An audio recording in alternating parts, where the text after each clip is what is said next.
अब पछताए क्या होता है जब चिड़िया चुग गई खेत। कुछ ऐसे ही आलम से हिमाचल प्रदेश में सत्तारूढ़ रही भाजपा नेतृत्व वाली पार्टी गुजर रही है।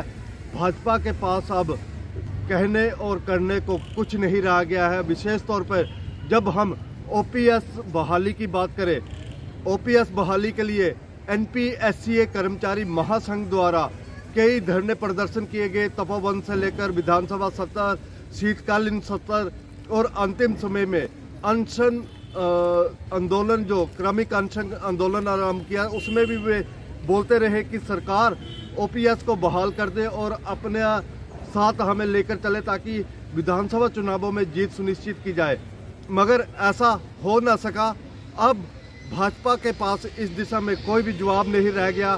बेशक भाजपा कहे कि हम सत्ता में पुनः विराजमान होने के बाद ओपीएस को बहाल कर देंगे, मगर ये बात अब बहुत देर हो चुकी है, क्योंकि जहां आचार संहिता लागू हुई, आंदोलन खत्म हुआ, वहीं तीसरे विकल्प के रूप में जो कर्मचारी वर्ग ने रास्ता इख्तियार किया है वो है व्हाट्सएप, फेसबुक व अन्य कई सोशल मीडिया के साधन, जहां पर वह लगातार पूर्व सालों में घटित अपने साथ वारदातों को, आंदोलन के दौरान जो सरकार की बातें हैं या फिर उनके साथ जो सख्ती की गई, पुलिस में मामले दर्ज हुए, इन तमाम बातों को वे एक दूसरे के साथ शेयर कर रहे हैं और ओपीएस का मतदान करने के लिए, ओपीएस बहाली के फेवर में मतदान करने के लिए वे एक दूसरे से अपील कर रहे हैं। यानी कि कर्मचारी वर्ग का जो तबका है वे हिमाचल प्रदेश में सरकार को बनाने, तख्ता पलट करने में बहुत अहम रोल अदा करता है।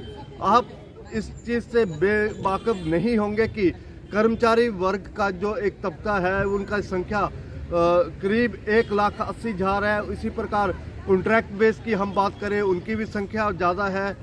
आउटसोर्स के कर्मचारी वर्ग है। कुल मिलाकर कर्मचारियों का वर्ग एक लाखों की संख्या में मतदान करेगा, जिसका क्या असर मौजूदा रही सरकार, जो भाजपा की सरकार रही है, उस पर पड़ेगा। क्या सरकार द्वारा सत्ता में विराजमान हो पाएगी? ऐसा लगता कर्मचारियों की ओर से बहुत कम है, मगर फिर भी कई कर्मचारी वर्ग अभी भी सरकार के पक्ष में हो सकते हैं।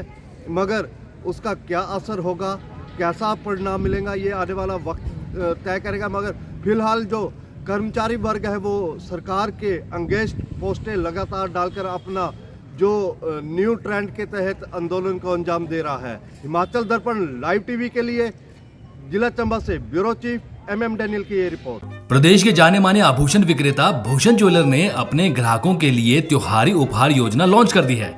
खुशियों की दिवाली योजना के तहत 10,000 की खरीद पर ग्राहकों को एक कूपन दिया जाएगा और इस योजना का हिस्सा बनकर ग्राहक मारुति एक्सप्रेसो कार सहित लाखों रुपए के उपहार जीत सकते हैं। सितंबर से नवंबर तक चलने वाली इस योजना के तहत ग्राहकों के पास कुल 100 इनाम जीतने का मौका होगा। इसके अलावा ग्राहकों को सुनिश्चित उपहार भी दिए जा रहा है। भूषण ज्वेलर प्रबंधन भूषण गुप्ता ने बताया कि खुशियों की दिवाली योजना का पहला इनाम मारुति एक्सप्रेसो है, जबकि दूसरा इनाम सॉलिटेयर कपल बैंड रखा गया है, तीसरा इनाम आईफोन, चौथा लैपटॉप और पांचवा 32 इंच की स्मार्ट टीवी है। इसके अलावा कई आकर्षक इनाम भी रखे गए हैं। हर ग्राहक इसका लाभ उठा सके, इसलिए महज 10,000 की खरीद पर एक कूपन दिया जाएगा। सोना, चांदी या हीरे, किसी भी तरह की आभूषणों की खरीद पर यह कूपन मिलेगा और ये योजना नवंबर तक ही जारी रहेगी, जिसके बाद लकी ड्रॉ निकाला जाएगा। भूषण ज्वेलर से खरीदें आभूषण और जीतें उपहार। आकर्षक उपहार जीतने के लिए जाएं भूषण ज्वेलर, सोलन।